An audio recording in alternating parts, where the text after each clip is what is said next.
మనం దేవుని దయకు దగ్గరగానే దేవుని అనుగ్రహం మన కుటుంబ సభ్యులు దేవుని అనుగ్రహంతో మన పిల్లలు పాపలంతా బాగుండాలని మనం అభివృద్ధి మంచి ఆలోచనతో మనం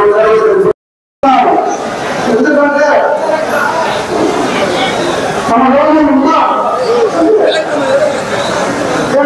మన రోజు ఇంకా ఉన్నాం. దేశం మనిషి చాలా ఆస్తి లేకున్నారు. అందుకే నారాయణ మనం ప్రతి ఒక్కరి నచ్చిన ప్రయత్నం చేస్తున్నాము. కాబట్టి దాన్ని మనం అందరూ ఏదో రావుబడి ఏదో సౌదీలో వెళ్తుంది ఏదో పండించినామనే ఆలోచన కాకుండా దేవుడితో కలుగుతున్నాం అనే ఆలోచన చేయండి. ఆలోచన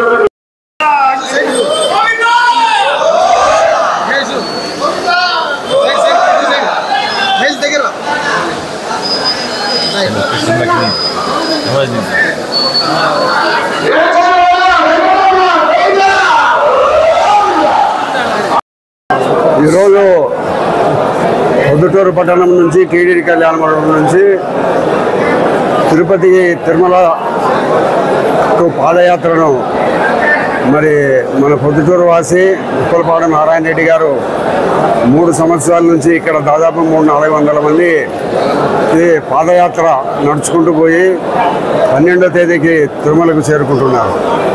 దారి పొడుగున అందరికీ అన్ని రకాల భోజన సౌకర్యాలు కల్పిస్తూ వీరందరినీ తిరుమలకు నడుచుకుంటూ పోయి అక్కడ కూడా తిరుమలలో కూడా సౌకర్యాలు కల్పిస్తూ దేవుని దర్శనం కల్పించి వారందరినీ కూడా అక్కడ మళ్ళా తిరిగి ఇక్కడికి పొద్దుటూరు పట్టణానికి చేరవేసేటంత వరకు ఆయన బాధ్యత తీసుకుంటున్నాడు.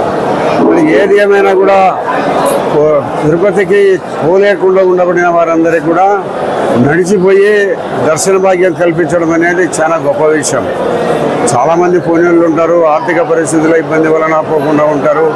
ఏదో కొంతమంది నడిచిపోవాలనుకునే కూడా మేము ఒంటరిగానే ఉన్నామే, ఎక్కువ మంది లేరే, మేము పోలేకపోయినాం అనుకునే వాళ్ళందరికీ కూడా ఇటువంటి సమూహంలో వాళ్ళు పోయేదానికి అవకాశం కల్పించి దేవుని దయకు వారందరినీ దగ్గర చేసేదా ప్రయత్నం చేస్తున్న నారాయణ రెడ్డి గారికి నిరంతరము ఆ వెంకటేశ్వర స్వామి ఆయన ఆశీస్సులు ఉండాలని కోరుకుంటూ భవిష్యత్తులో ఇంకా ఇటువంటి కార్యక్రమాలు ఆయన కూడా చేయాలని నడిచిపోయే వాళ్ళందరూ కూడా నిరంతరము నడిచిపోయేటప్పుడంతా కూడా వెంకటేశ్వర స్వామి నామస్మరణ చేసుకుంటూ ఏదో పోతున్నాం అనేది లేకుండా నడుచుకుంటూ పోయేటప్పుడు వెంకటేశ్వర స్వామి నామస్మరణ చేరి అక్కడ పోయి తిరిగి వచ్చేటంత వరకు వెంకటేశ్వర స్వామి నామస్మరణలో వారందరూ చేసుకొని దేవుని దయకు వారందరూ పాత్రలు కావాలని, దేవుని ఆశీర్వాదం వారికి వారి కుటుంబ సభ్యులకు అందరూ కూడా పొందాలని మనస్ఫూర్తిగా కోరుకుంటూ ఈ పాదయాత్రను ఇప్పుడు మొదలు పెడుతున్నాం.